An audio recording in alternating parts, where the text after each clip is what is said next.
Shalom, saudara yang dikasihi Tuhan Yesus Kristus. Pernahkah saudara merasa hidup membawa saudara ke tempat yang sama sekali tidak saudara bayangkan? Saudara taat, saudara melakukan yang benar, tetapi justru berakhir di situasi yang gelap, menyakitkan, dan membingungkan. Itulah titik hidup yang dialami Yusuf. Dari rumah ayahnya yang penuh kasih, ia turun ke sebuah sumur yang gelap, lalu dijual sebagai budak oleh saudara-saudaranya sendiri. Namun firman Tuhan menegaskan satu kebenaran yang menguatkan. Lubang tergelap pun tidak berada di luar rencana Allah. Saudara, Yusuf tidak sedang memberontak. Ia tidak sedang berbuat salah. Ia hanya taat. Namun ketaatan itu justru membawanya ke dalam bahaya. Disinilah iman sering diuji. Bukan saat segalanya berjalan baik, tetapi saat ketaatan membawa kita ke tempat yang tidak kita pahami.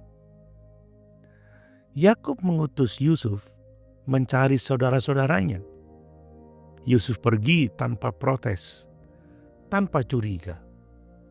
Ia tidak tahu bahwa langkah ketaatan itu sedang membawanya ke titik paling gelap hidupnya. Seringkali Tuhan tidak menjelaskan seluruh peta perjalanan. Ia hanya meminta kita melangkah. Ketaatan sejati bukan ketaatan yang tahu hasilnya, tetapi ketaatan yang percaya kepada pribadi Allah yang memimpin. Dari jauh, saudara-saudara Yusuf melihatnya dan mulai bersengkokol. Iri hati yang dulu disimpan kini berubah menjadi rencana jahat. Mereka mengejek, "Datanglah tukang mimpi itu." Mereka tidak hanya ingin menyingkirkan Yusuf, tetapi juga ingin mengubur mimpinya yang datang dari Tuhan. Namun firman Tuhan menegaskan, manusia bisa merencanakan kejahatan, tetapi Allah tetap berdaulat atas hasil akhirnya. Yusuf dilemparkan ke dalam sumur yang kering dan kosong. Bayangkan perasaannya, dikhianati, sendirian, tanpa penjelasan, tanpa jalan keluar. Namun Alkitab memberi satu detail penting. Sumur itu kosong, tidak ada air, tidak ada kematian. Kadang Tuhan mengizinkan kita masuk ke sumur, bukan untuk mengakhiri hidup kita, tetapi untuk memindahkan kita ke tahap berikutnya dalam rencananya. Yusuf dijual sebagai budak, 20 perak.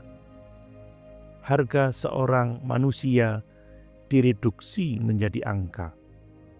Namun nilai Yusuf di mata manusia tidak menentukan nilainya di mata Allah. Manusia menilai berdasarkan keuntungan. Allah menilai berdasarkan tujuan. Apa yang diremehkan manusia seringkali justru dipakai Allah untuk karya terbesarnya. Saudara-saudara Yusuf menipu ayah mereka. Jubah Yusuf dicelup darah. Kebohongan ditutup dengan kebohongan. Dosa yang tidak diselesaikan selalu melahirkan luka baru. Yakub berkabung lama dan tidak terhibur. Namun bahkan di tengah air mata seorang ayah, Allah sedang bekerja diam-diam. Pasal ini ditutup dengan satu kalimat sederhana. Yusuf dibawa ke Mesir. Bagi Yusuf, ini tampak seperti akhir. Namun bagi Allah, ini adalah awal. Allah tidak meninggalkan Yusuf. Ia memindahkan Yusuf. Mesir bukan kecelakaan. Mesir adalah panggung rencana Allah. Saudara, kisah Yusuf menunjuk dengan jelas kepada Kristus. Yusuf dijual oleh saudara-saudaranya, Kristus dikhianati umatnya. Yusuf dijual 20 perak, Kristus dijual 30 perak. Yusuf turun ke sumur, Kristus turun ke dalam kematian. Yusuf menuju Mesir untuk menyelamatkan banyak orang. Kristus datang ke dunia untuk menyelamatkan semua yang percaya. Apa yang dimaksudkan manusia untuk kejahatan, Allah pakai untuk keselamatan. Saudara, Kejadian pasal 37 ayat 12-36 mengajarkan bahwa ketaatan tidak selalu membawa ke jalan mudah. Iri hati dapat berkembang menjadi kejahatan. Tuhan bekerja bahkan di sumur terdalam hidup kita. Nilai kita tidak ditentukan oleh perlakuan manusia. Pengkhianatan tidak membatalkan rencana Allah. Kristus adalah penggenapan sejati dari penderitaan Yusuf. Saudaraku, jika hari ini saudara merasa berada di tempat yang gelap, tidak dimengerti, dan seolah ditinggalkan, ingatlah, Allah belum selesai bekerja. Lubang gelap bukan akhir cerita. Di tangan Tuhan, itu bisa menjadi jalan menuju penggenapan janjinya. Mari kita berdoa. Tuhan Yesus Kristus, Engkau mengenal rasa dikhianati dan ditinggalkan. Ketika kami berada di tempat yang gelap, ajarlah kami percaya bahwa Engkau tetap bekerja.